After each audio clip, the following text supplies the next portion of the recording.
There is a cruelty in the human eye that no one admits to, a silent biological instinct that happens in less than a second. Before you speak, before you shake a hand, before you offer value, you have already been judged.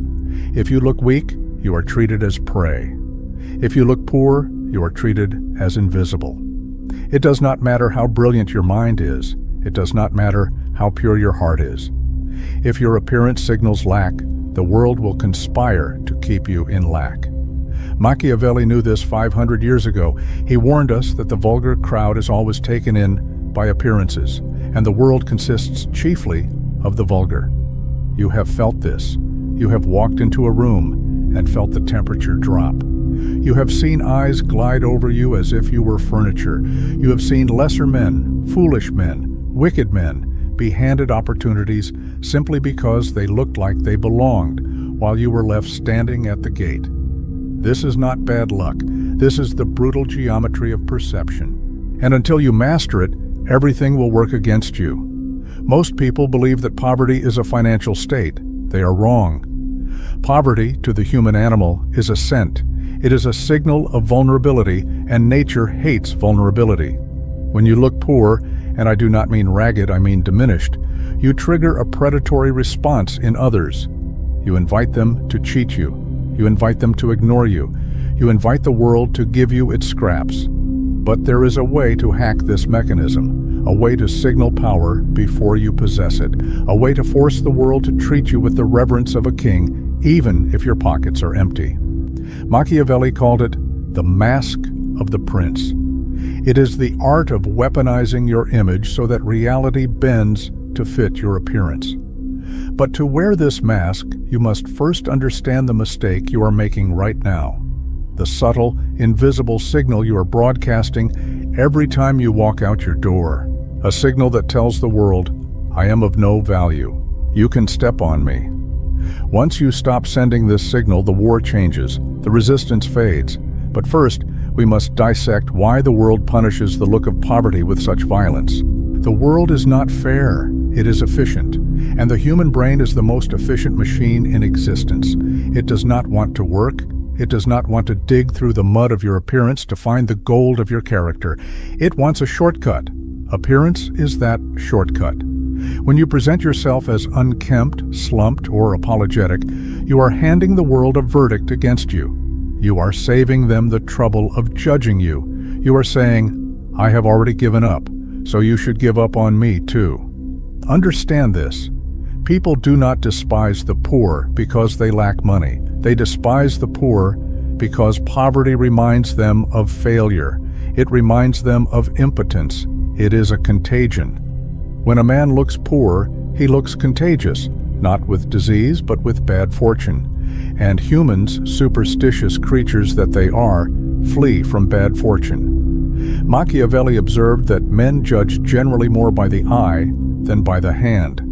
For everyone can see you, but very few have to feel who you are.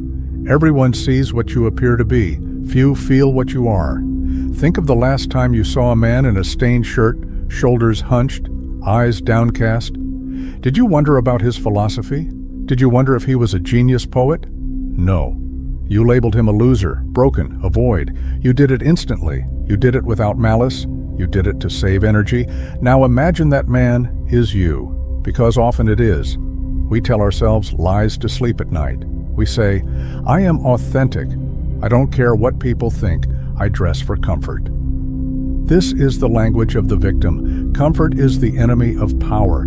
Authenticity without authority is just noise. When you look poor, everything works against you because you have stripped yourself of armor. You have walked onto a battlefield naked, and in war, the naked are not pitied. They are slaughtered. Consider the horn effect. It is the dark twin of the halo effect. If one trait is negative, your shoes are cracked, your posture is collapsing. The mind assumes all your traits are negative. They assume you are lazy. They assume you are stupid. They assume you are dishonest. Why? Because discipline is visible. If you cannot govern your own appearance, why would anyone believe you can govern a business? If you cannot maintain the fabric on your back, why would anyone trust you with a contract?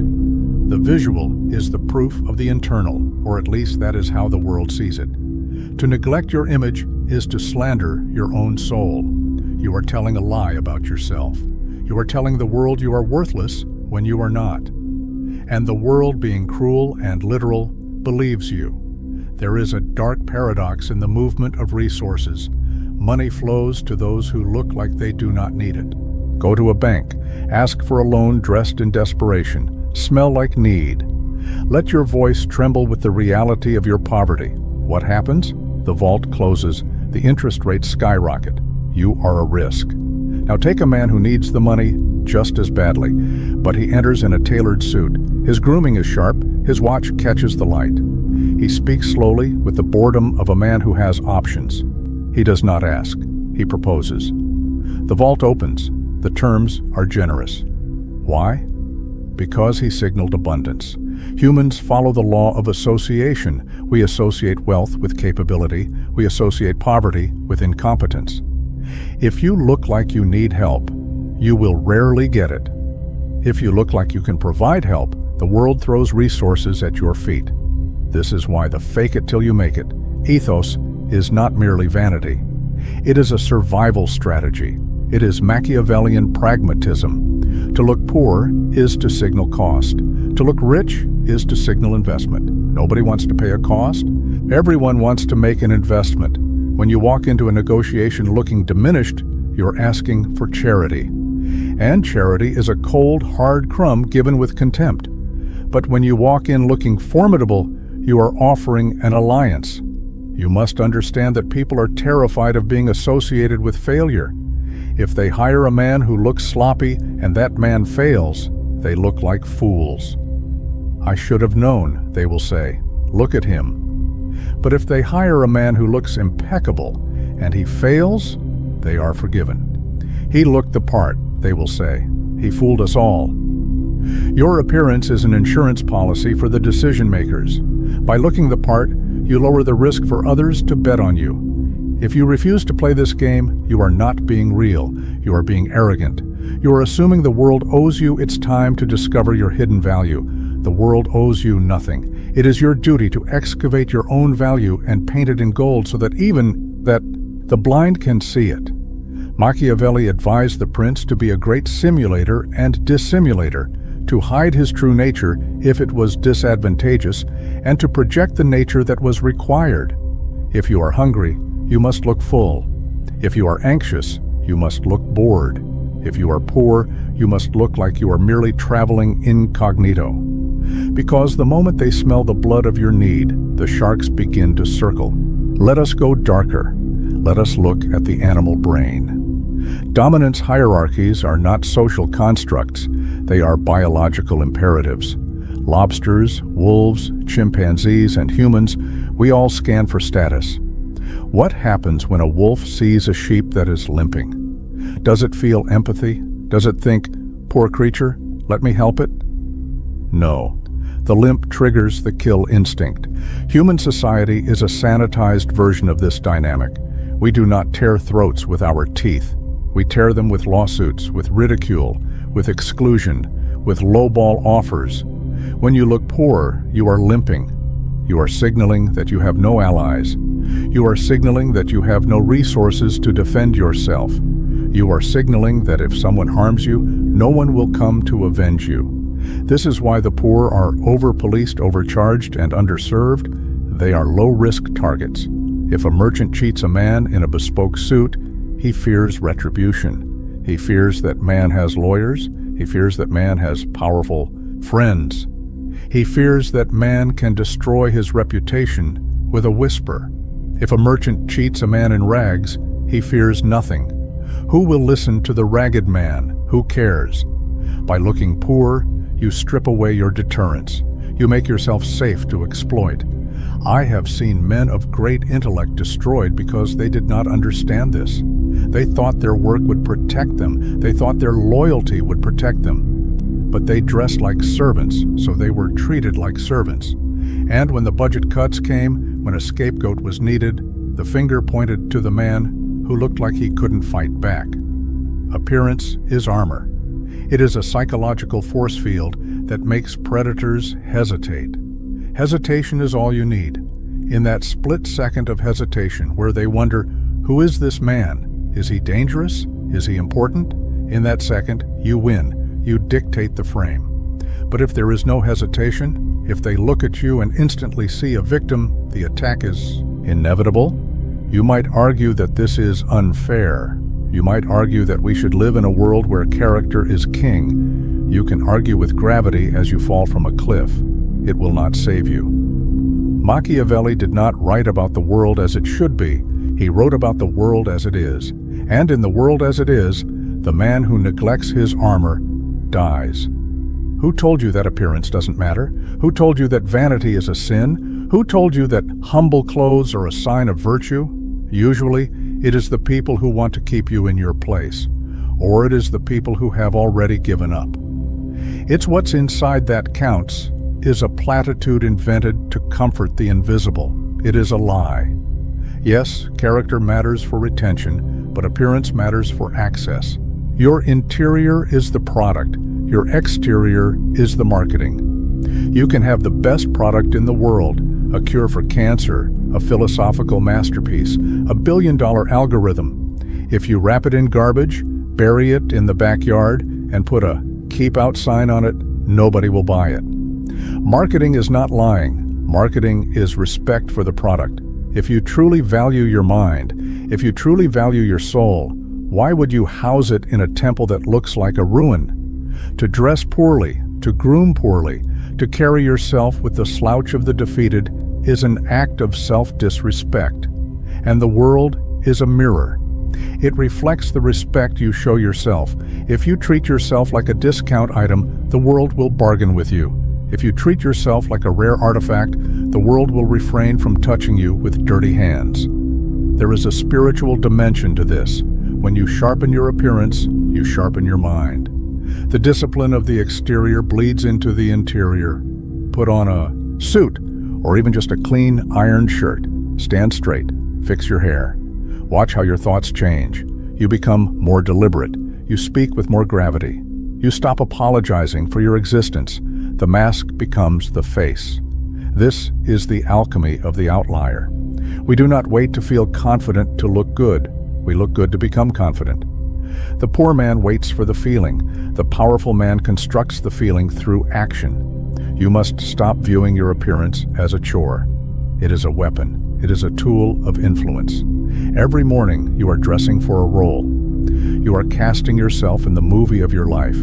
Are you the extra, the victim, the comic relief? Or are you the protagonist, the architect, the threat? The wardrobe department is in your hands. But so many of you are choosing the costume of the victim and then wondering why the script is so tragic. It goes deeper than clothes. It is in the eyes. The poverty gaze is a look of constant apology. It is the habit of breaking eye contact first. It is the habit of shrinking when you walk through a door. It is the habit of laughing nervously when someone insults you.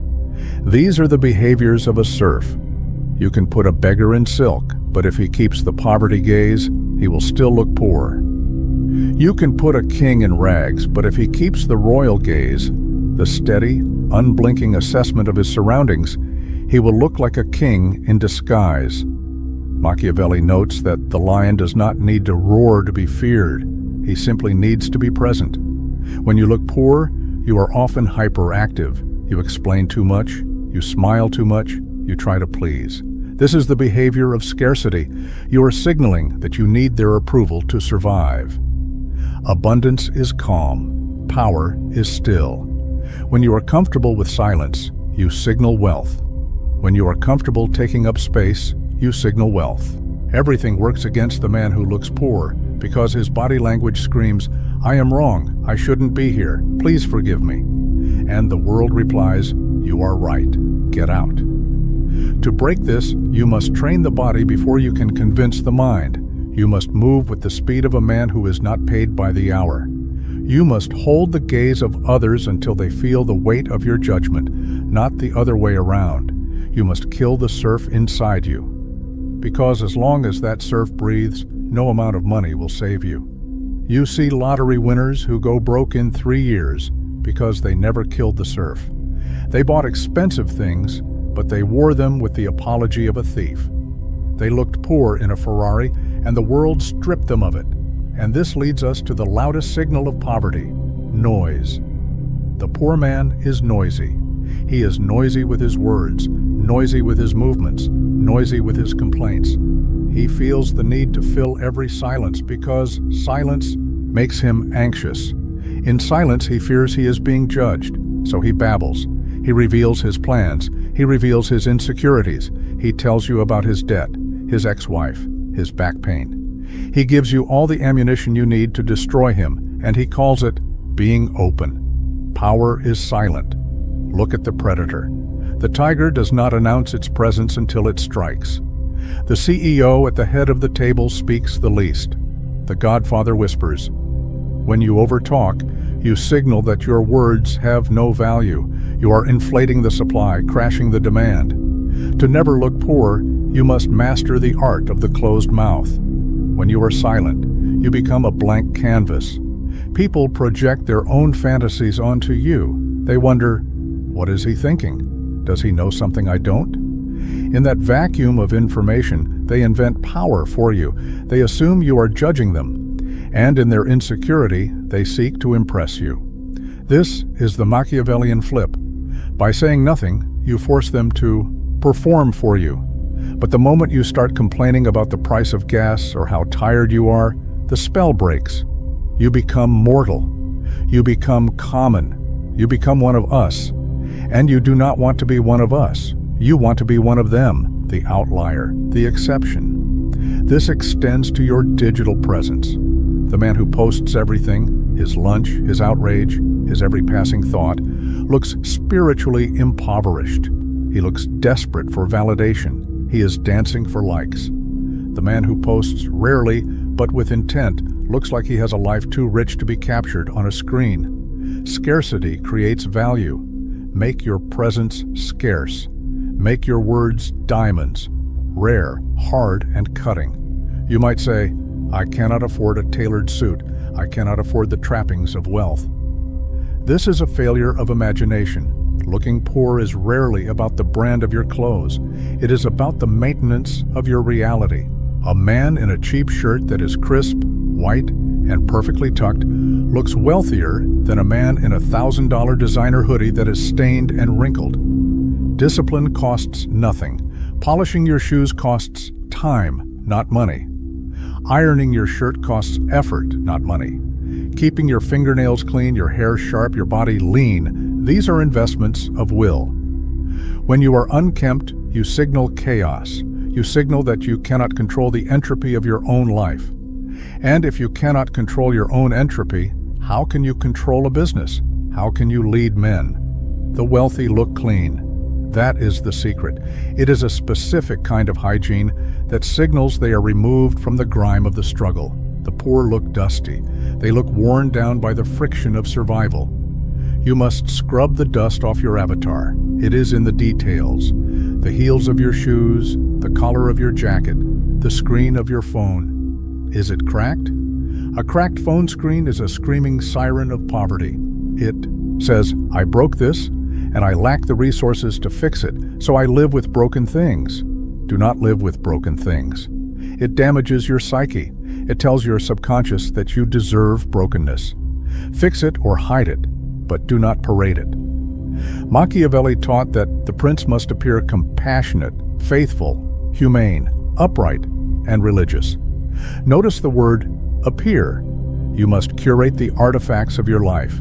If you drive a rusted car, park it around the corner, walk the last block. Arrive on foot, standing tall. Control the narrative.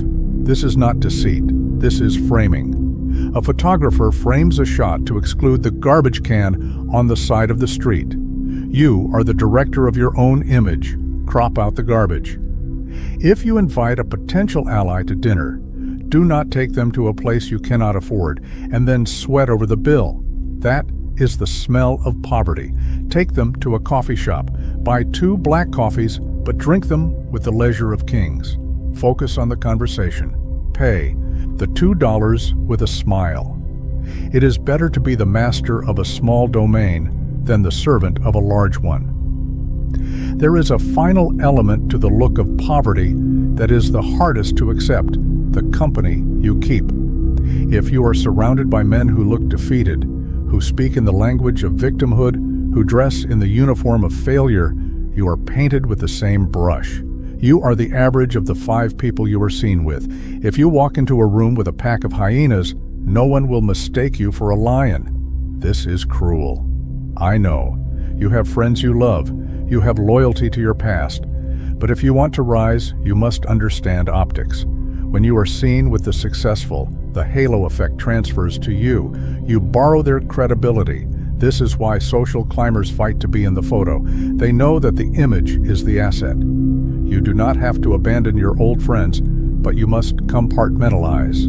When you are on the battlefield of success, you must walk with other warriors. If you bring a jester to the war council, you will not be taken seriously. Machiavelli warned that a prince is judged by the quality of the ministers he keeps around him. If they are capable and faithful, he is considered wise. If they are fools, he is considered a fool. Audit your circle. Who makes you look like a leader?